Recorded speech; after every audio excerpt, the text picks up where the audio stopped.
Hello again. Let's talk about evidence, specifically the role of evidence. That's the focus of this video.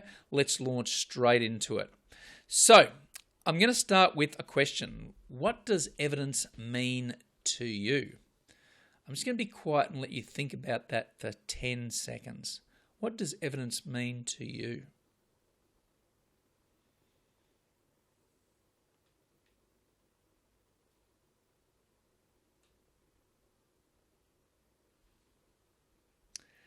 I'm using my psychic powers and I'm not sure what you said, but I'm sure it was great. The best I can do, though, is to tell you what evidence means to me. And what evidence means to me in the context of the vocational education and training industry is it's what we use to base our assessment decisions on.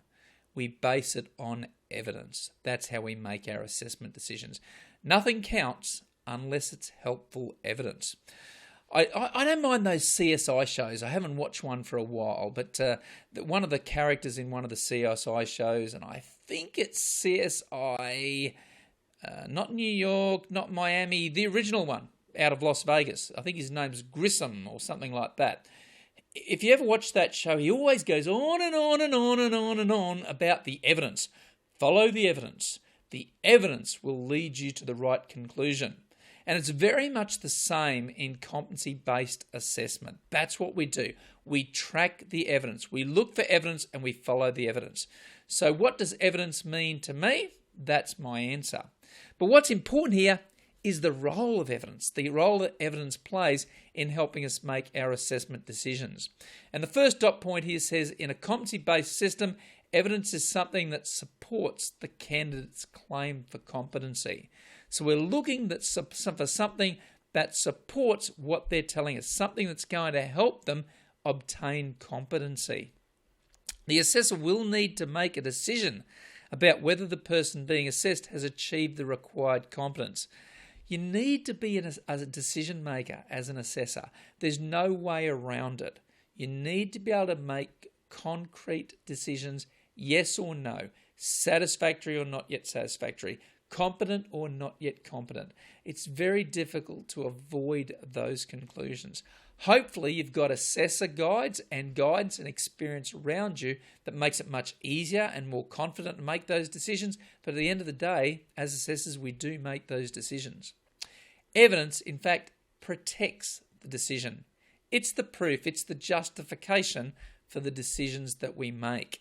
So if we feel as though we're not able to make a decision, then we have to ask ourselves, have we got enough evidence? All right. Exploring the role of evidence further, evidence can be collected on a wide range of measurable aspects of performance. These may include products, processes, underpinning knowledge, or underlying attitudes. So it's not always a physical thing that we're basing our conclusion on. It's not always a piece of knowledge out of somebody's head.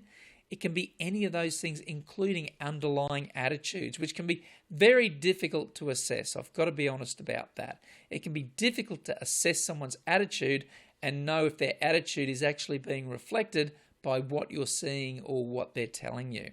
But evidence is used to assess all of those things: physical products, processes, underpinning knowledge, and underlying attitudes.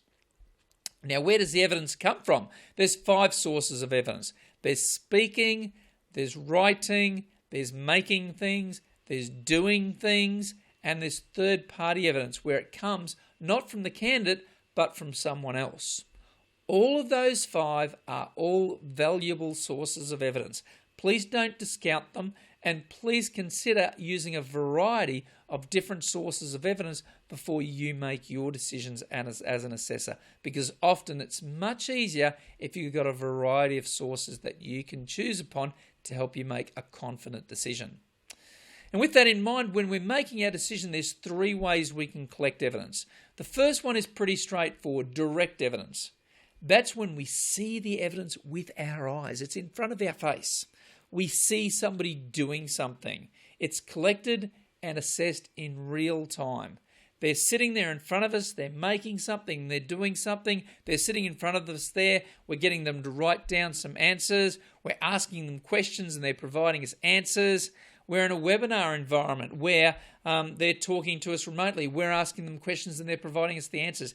All of those are in real time. They're all direct evidence. The obvious alternative to that is indirect evidence. And that's where it's examined outside of real-time activities. So I give a project to a learner. They take it away. They bring back the outcome. I give them a written test for them to take away. They write up their essay. They bring it back and give it to me. Okay? I give them a project. They take away. They make something, show it to me. These are all indirect evidence. We're not actually seeing them do it with our eyes at the time that they're actually doing it, at the time that they're creating the evidence. And sometimes we don't use direct or indirect evidence in isolation. Sometimes we can also use supplementary evidence. And that's where additional evidence is presented to us to support their claim for competency. So we haven't asked them to go and create or make something or do something. They've already done something in the past potentially, or in some other sphere or somewhere else, and they bring that evidence to us. It might be a qualification. It might be a statement of attainment for training they've already done. It might be non-accredited training that they've done before that they come and tell us about.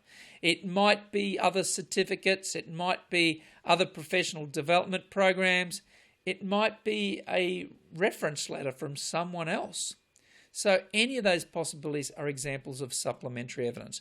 All three are valuable, but often what we're trying to do as assessors is to get a blend of them, and not just relying upon one source of evidence, but taking advantage of the different aspects of convenience, of proof, of trust across all three.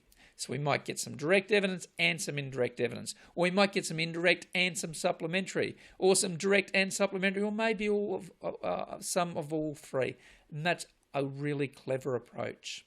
At the end of the day, it's about finding the right evidence. It's about helping our candidates unlock the treasure and unlock the goodies. It's about having an assessment strategy. It's about putting together an assessment plan.